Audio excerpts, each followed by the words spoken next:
নবদ্বীপের বলছিল নিতাই গৌর সীতানাথ প্রেমানন্দ একবার হরি হরি বল। কিন্তু এইবার আমরা আস্বাদন করব বৃন্দাবন লীলা। তাহলে বৃন্দাবনের যদি আমরা লীলা আস্বাদন করি তাহলে আমাদের বৃন্দাবন যেতে হবে না মা? তাহলে বৃন্দাবনের বল কি? রাধে রাধে। তো সবাই মিলে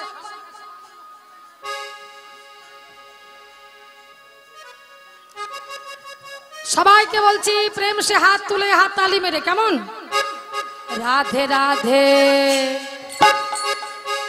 রাধে রাধে রাধে রাধে রাধে রাধে রাধে রাধে জপা করো কৃষ্ণ নাম রস পিয়া করো। ओ राधे राधे राधे राधे जपा करो कृष्ण नाम रस पिया करो। प्रेम से सबाई मिले राधे जपा करो कृष्ण नाम रस पिया करो। राधे राधे जपा करो कृष्ण नाम रस पिया करो। राधे राधे जपा करो कृष्ण नाम रस पिया करो। राधे राधे जपा करो कृष्ण नाम रस पिया करो। राधे राधे जपा करो कृष्ण नाम रस पिया करो।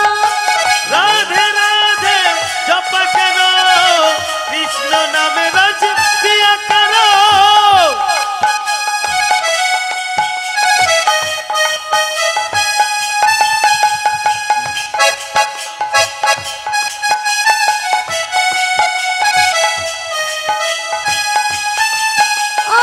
राधे राधे राधे राधे राधे राधे जपा करो कृष्ण नाम रस पिया करो। राधे राधे राधे राधे जपा करो कृष्ण नाम रस पिया करो। राधे राधे जपा करो कृष्ण नाम रस पिया करो। राधा रानी है महारानी उनका महिमा सभी लोग के जाने। राधा रानी हे महारानी सबको महिमा सब कुछ जानी। राधा रानी हे महारानी तुमको महिमा सब कुछ जानी। राधे राधे कृपा दृष्टि पर साया करो। राधे राधे जपा करो। राधे राधे जपा करो कृष्ण नाम रस पिया करो। राधे राधे जपा करो कृष्ण नाम रस पिया करो।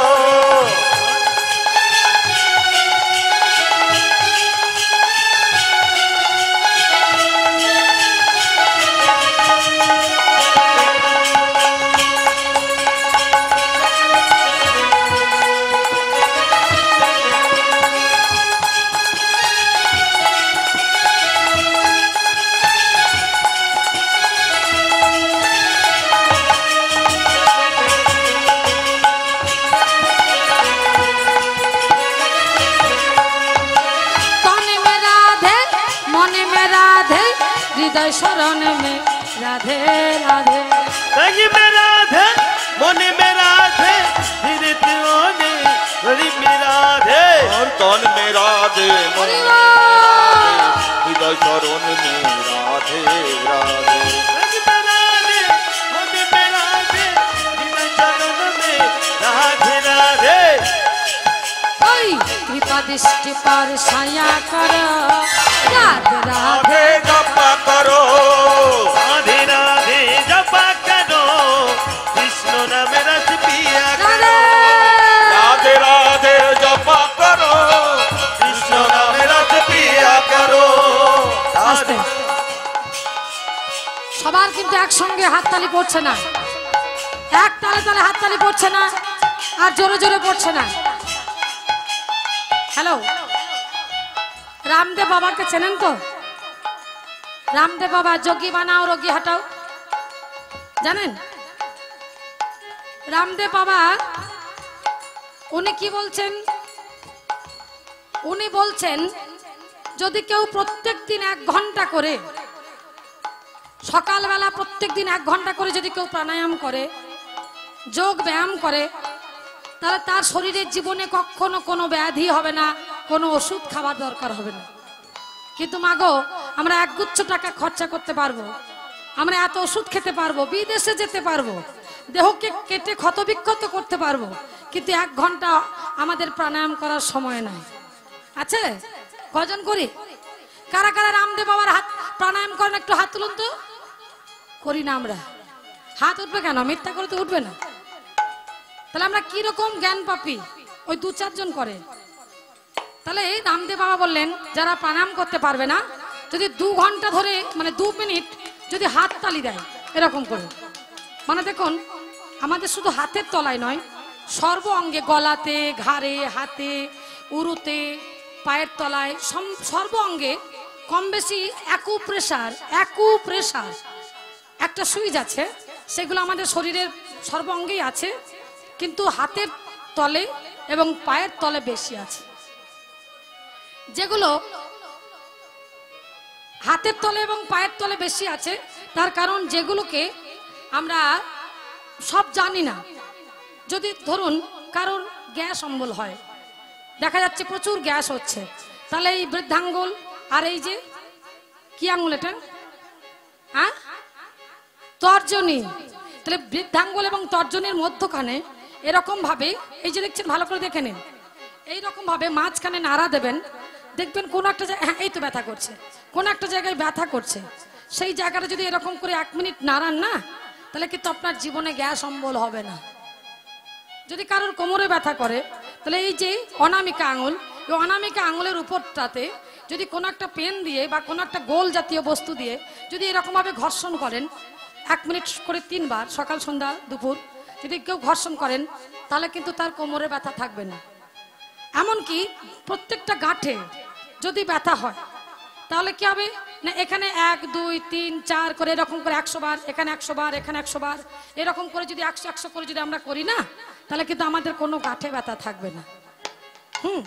দারুণ সুন্দর ব্যাপার। কিন্তু যেমন লাইটের সুইচ দিলে যেমন লাইট জ্বলে, ফ্যানের সুইচ দিলে যেমন ফ্যান চলে, তেমনি এটা হচ্ছে আমাদের শরীরের প্রত্যেকটা শিরায় উপশিরায় রক্ত চলাচল করার সুইচগুলো আমাদের হাতের তলে বেশি আছে।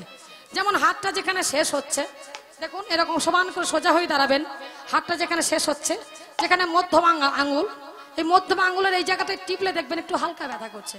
এখানে যদি কেউ এরকম করে 2টো হাত দিয়ে একটু বেশিক্ষণ মালিশ করে, মানে ঘর্ষণ করে 1 মিনিট করে, তাহলে তার কোমরে ব্যথা থাকবে না। এগুলো মানে অ্যাকুপ্রেশার, এগুলো একটা ডাক্তার পাওয়া যাবে, এটা একটা অন্য চিকিৎসা, কোনো ওষুধ খাবার দরকার নেই, শুধু মানে কেবলমাত্র অ্যাকুপ্রেশার টিপলেই কাজ হবে। কিন্তু আমরা তো অত অ্যাকুপ্রেশার জানি না, আমাদের সময়ও নাই। তাই রামদেব বাবা বললেন, যদি কেউ 2 মিনিট ধরে হাততালি দেয়, তাহলে এই যে কোথাও সুগার, কোথাও প্রেশার, কোথাও থাইরয়েড, মানে কোন সুইচে কি কাজ হবে আমরা জানি বা না জানি, যদি প্রেম সে জোরসে যদি হাততালি দিই 2 মিনিট, তাহলে অ্যাকুপ্রেশারগুলো, অর্থাৎ সুইচগুলো টেপা হয়ে যাবে, আর সেই সঙ্গে আমাদের শরীরের শিরায় শিরায় রক্ত চলাচল করবে, আর শরীর মন সুস্থ থাকবে, একদম পজিটিভ এনার্জি তৈরি হবে, নেগেটিভ এনার্জি সব চলে যাবে। আর সেই সঙ্গে রাধারানীর নাম করে হাততালি দিলে আমাদের ভাগ্যরেখাটাও সুন্দর হবে, রাধারানীর কৃপা পাবো।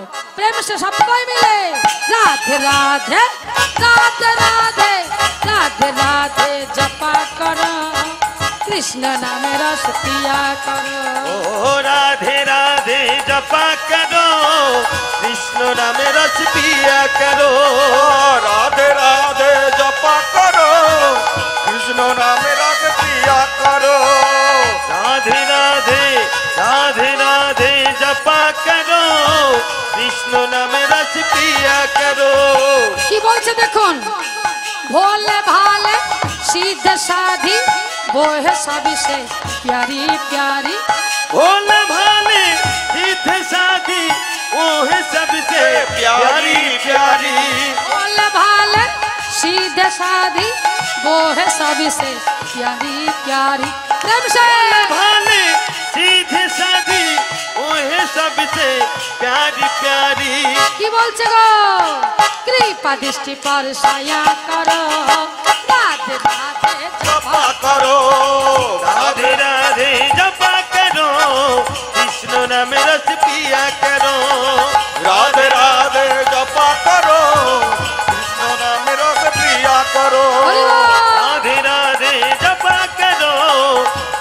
नाम रस पिया करो সবাই মিলে राधे राधे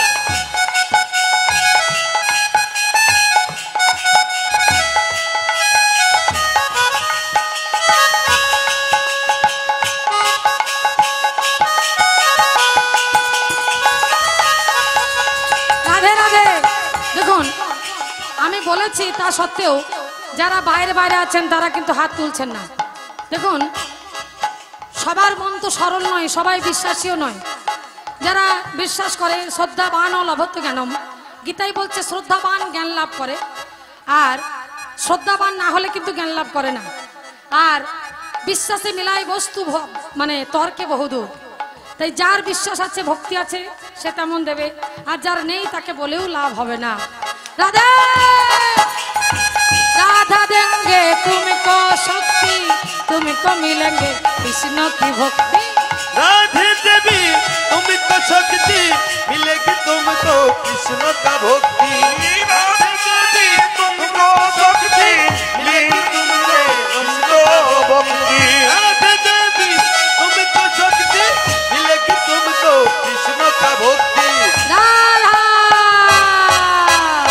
राधा चरण प्रीति किया करो राधे राधे जपा करो राधे राधे जपा करो कृष्ण नाम रस पिया करो राधे राधे जपा करो कृष्ण नाम रस पिया करो राधे जपा करो कृष्ण नाम रस पिया करो राधे हरि राधे बोल।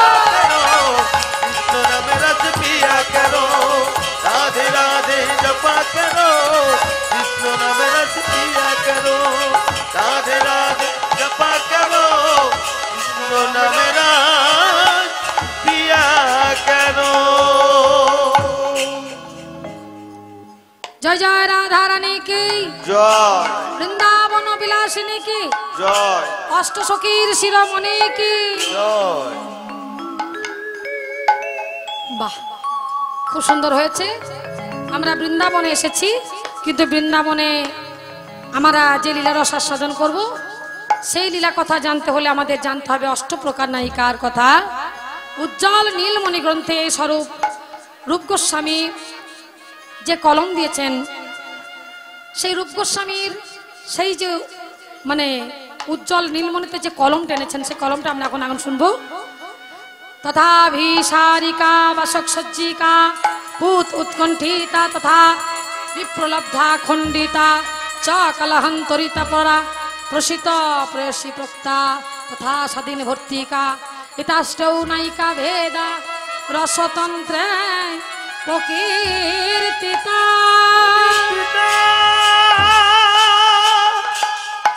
तथा अभिसारिका वासक सज्जिका उत्कंठिता विप्रलब्धा खंडिता कलहांतरिता স্বাধীন ভর্তিকা এবং প্রসিত ভর্তিকা, এই যে অষ্টপ্রকার নায়িকা রয়েছে তাদের মধ্যে আমরা যে লীলাটি এখন আস্বাদন করব এটা হচ্ছে প্রসিত ভর্তিকা নায়িকার অন্তর্গত। প্রসিত ভর্তিকা নায়িকা কাকে বলে? কুতস্থিত কারণাত বসতা বিদুরস্থ ভবেত পতি তৎসঙ্গম দুঃখাতা ভবেত প্রসিত ভর্তিকা।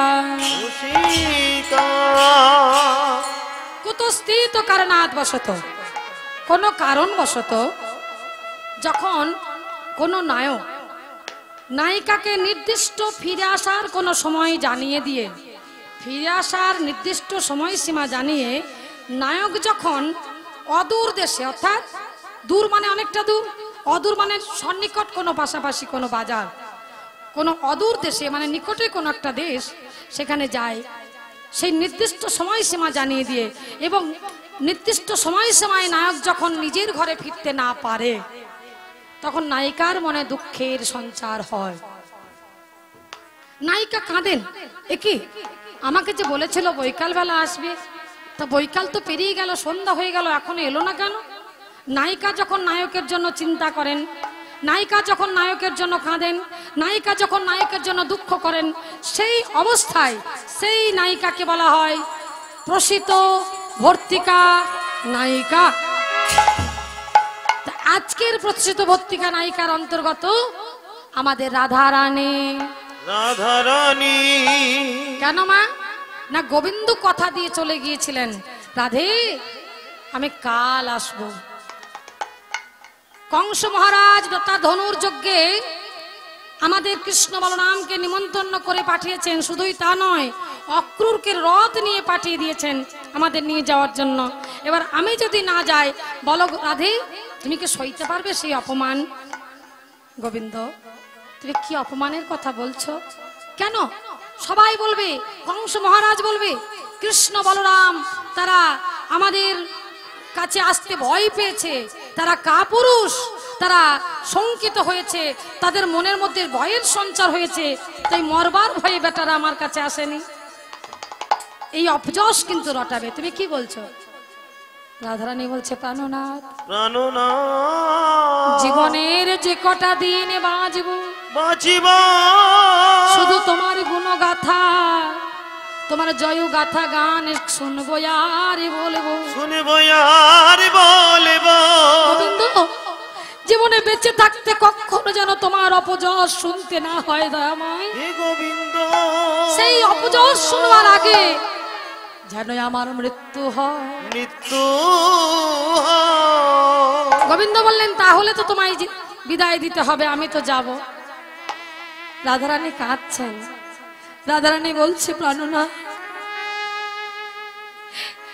এই মাধুর্য মণ্ডিত এই অপূর্ব সুন্দর বৃন্দাবন ছেড়ে তুমি ঐশ্বর্যময় মথুরায় যাবে, আমি একটা দিন থাকতে পারবো? রাধারানীকে বললেন, রাধে দেখো তুমি যদি না থাকো তাহলে আমি যাব না। না গোবিন্দ না, আমি যেমন করে হোক থাকবো, কিন্তু তোমার অপযশ আমি শুনতে পারবো না। হে গোবিন্দ সেই যে রাধারানীর কাছে বিদায় নিয়ে গোবিন্দ চলে গেলেন মথুরায়। মায়েরা সেই যে মথুরায় চলে গেলেন, আজও গেলেন কালও গেলেন। মথুরায় গিয়ে সেখানে কংস রাজাকে নিধন করে, উগ্রসেনকে রাজা করে উনি কি করলেন না, উনি গুরুগৃহে গেলেন। শান্তিপনি মুনির আশ্রম, শান্তিপনি মুনির আশ্রমে গিয়ে লেখাপড়া শিখতে গেলেন। 64 দিনে 64 কলা বিদ্যা রস উনি আয়ত্ত করলেন গুরুদেবের কৃপায়। যখন উনি ফিরে এলেন, গুরুদেবকে গুরু দক্ষিণা দিয়ে, গুরুদেব গুরু দক্ষিণা কি চেয়েছিল? ওমা কি গুরু দক্ষিণা চেয়েছিল? গুরুমা বলেছিল, কৃষ্ণ রে শুনেছি তুই গোলকের হরি, তুই গোলকের ভগবান, কিন্তু তুই যদি কিছু গুরু দক্ষিণা দিতে চাস বাবা, মায়ের মন তো তোদেরকে পেয়ে আমি সেই হারানো ছেলে, সেই সমুদ্রের জলে ডুবে মরে যাওয়া ছেলেটার কথা আমি ভুলে গিয়েছিলাম। কিন্তু ওরে তোদের দেখে আমি ভুলে গিয়েছিলাম, কিন্তু তোরা যখন আমার কাছে থাকবি না, তোদের অবর্তমানে আমি তো সইতে পারবো না বাবা। তাই যদি তুই গুরু দক্ষিণা দিতে চাস তাহলে তুই সেই দক্ষিণা দে, আমার মরা ছেলেটা যেন আমি ফিরে পাই। মায়েরা লক্ষ্য করুন, মরা ছেলেটা যেন ফিরে পায়। কৃষ্ণ বলরাম চলে গেল সমুদ্রের তীরে। সমুদ্র সমুদ্র সমুদ্রকে ডাকতেই সমুদ্র সঙ্গে সঙ্গে সশরীরে হাঁটু গেড়ে বসেছে। ভগবান বলো আমি কি সেবায় লাগবো? এত তাড়াতাড়ি আসছে কেন? না রাম অবতারে যখন সীতাকে উদ্ধার করবেন বলে লঙ্কাতে যাওয়ার জন্য যখন সেতু তৈরি করেছিলেন, তার আগে সমুদ্রের কাছে অনুমতি নেওয়ার জন্য 3 দিন 3 রাত রামচন্দ্র না খেয়ে অনশন করে সমুদ্রের পুজো করেছিলেন। সমুদ্র দেখা দেননি। তখন তুন থেকে বান নিয়ে এই সমুদ্রকে শুকিয়ে দেব করে যখন বান নিক্ষেপ করতে যাচ্ছিলেন, এমন সময় সমুদ্র এসে তাকে অনুমতি দিয়েছিলেন যে প্রভু ও সুসেন বদ্ধ, আহা ওই যে নীল নল এরা কিন্তু মানে ঋষিদের অভিশপ্ত, ঋষিদের পূজার বাসন ওই নীল নল সমুদ্রের জলে ফেলে দিত। কোষাকুষি শঙ্খ ঘণ্টা মানে যা কিছু সরঞ্জাম মানে সাধুরা তপস্যা করত, পুজো করত, সেইগুলো নীল নল ফেলে দিত। তাই সাধুরা ওই বাচ্চা দুটো ছেলেকে অভিশাপ না দিয়ে বর দিয়ে বলেছিল, বাহ তুই যখন বারবার ফেলবি কত তোকে সাপ দেবো, তো এক কাজ করবি, যখন তুই যা কিছু সমুদ্রের জলে ফেলবি সব ভেসে উঠবে। ঋষিরা দেখলো দয়ার শরীর আমরা কুড়িয়ে নেব, তা সেই বরটা কিন্তু ছিল। তাই সমুদ্র স্মরণ করিয়ে দিল, হে প্রভু সেই নল নীলকে দিয়ে যদি পাথরও ফেলতে বলো তবু তারা সেই পাথরগুলো ভেসে উঠবে, তুমি ওদেরকে দিয়ে সেই তৈরি করো বৃষ্টা। তা সেই কথাটা আজকে মনে পড়েছে। একবার সমুদ্র বলে ডেকেছে, সঙ্গে সঙ্গে সমুদ্র হাজির। বললেন দয়াময় বলো আমি কি সেবা করবো তোমার। ভগবান বললেন সমুদ্র তুমি আমার গুরু পুত্রকে হরণ করেছ, তোমার সমুদ্রের জলে আমার গুরু পুত্র শান্তিপনি মুনির প্রথম সন্তান জলে ডুবে মারা গেছে, তুমি তাকে ফিরিয়ে দাও। সমুদ্র বলছে প্রভু গো আমি তাকে ফেরাতে পারবো না, বিশ্বাস করো আমার জলে তার মৃত্যু হয়েছে ঠিকই, কিন্তু এর জন্য আমি কিছু জানি না। এর আমার জলে যে বাস করে শঙ্খ নামে একটা অসুর, সেই শঙ্খাসুর তোমার গুরুপুত্রকে খেয়ে ফেলেছে, তুমি তাকে গিয়ে ধরো। শঙ্খাসুরের কাছে গিয়ে যখন হাজির হলো, তখন শঙ্খাসুরের কাছে গিয়ে যখনই নারায়ণ গোবিন্দ দাঁড়ালো, শঙ্খাসুরের মনে পড়ে গেল সেই পূর্বের কথা। এই শঙ্খাসুর পূর্ব যুগে কে ছিল? সত্য যুগে শঙ্খচূড় নামে অসুর ছিল, যার স্ত্রী ছিল সতী তুলসী। যে শঙ্খচূড় অমর ছিল, সতী তুলসীর সতীত্ব নষ্ট না হলে শঙ্খচূড়কে এই সংসারের কেউ মারতে পারবে না। কিন্তু স্বয়ং নারায়ণ শঙ্খচূড়ের বেশ ধরে সতী তুলসীর সতীত্বকে হরণ করেছিলেন। শঙ্খচূড় যখন মরতে যাচ্ছে তখন নারায়ণকে একবার স্মরণ নিয়ে বলেছিলেন, প্রভু দয়াময় আমি তো জানি আমি সেই গোলকের সুদামা গোপ অর্থাৎ তোমার সখা ছিলাম, রাধারানীর অভিশপ্ত হয়ে আমি শঙ্খচূড় দত্ত হয়েছি, কিন্তু দয়াময় আমি যখন তোমার কাছে ফিরে যাব সেটাও আমি জানি, কিন্তু শঙ্খচূড় হয়ে যখন জন্ম নিলাম তা আমার কোনো কৃতিত্ব থাকবে না, আমি কি তোমার কোনো সেবায় লাগবো না দয়াময়। তখন গোবিন্দ বলেছিলেন, হে শঙ্খচূড় তুমি তুমি আমার হাতে, তুমি আমার জন্য তোমার স্ত্রীর সতীত্ব নষ্ট হয়েছে, ভোলানাথের হাতে তোমার মৃত্যু হবে, কিন্তু তোমার সেই লাশটা ফেলে দেওয়া হবে সমুদ্রের জলে, সেই বডিটা ফেলে দেওয়া হবে সমুদ্রের জলে, আর সমুদ্রের জলে তুমি একটা শঙ্খ অসুর হয়ে জন্ম নাও, কিন্তু তুমি আমার গুরু পুত্রকে হরণ করবে। আর সেই দিন গুরু দক্ষিণা দেওয়ার জন্য কিরকম বই লেখা আছে দেখুন মা, এ তো অভিনয় করলে হয়ে যাবে, বই তো লেখা হয়ে আছে, কি গো আগের থেকে সব তো সিস্টেম হয়েই আছে। যেদিন তুমি আমার গুরুপুত্র হরণ করবে সেই দিন আমি গুরু দক্ষিণা দেওয়ার জন্য তোমার কাছে যাব, তোমাকে আমি নিধন করব এবং পাঞ্চজন্য শঙ্খ রূপে তোমাকে আমি করের মধ্যে গ্রহণ করব। নিতাই গৌর প্রেমানন্দ মাগো। এইবার শঙ্খাসুরের কাছে গেল, আর শঙ্খাসুরের মনে পড়ে গেল সেই পূর্বের কথা, মনে পড়ে গেল নারায়ণ তুমি আমার স্ত্রীর সতীত্ব নষ্ট করেছো, তোমায় আমি ছাড়বো না। হ্যাঁ ব্যস্ত লাগো আমার সঙ্গে যুদ্ধ করো। যখনই মাথাটা মানে কচ্ছপের ভিতরে হাত পা ঢোকানো থাকে তো এইরকম করে বের করে আবার ঢুকিয়ে নেয়, সে যখন মুখটা তুলে গোবিন্দের সঙ্গে ঝগড়া করতে যাচ্ছে, গোবিন্দ মেরে দিলেন এক মুষ্টি ঘাত, আর কচ্ছপটা মানে শঙ্খটা মারা গেল। আর যখনই শঙ্খটা মারা গেল সেই শঙ্খটাকে পাঞ্চজন্য শঙ্খ করে গোবিন্দ হাতের মধ্যে ধারণ করলেন।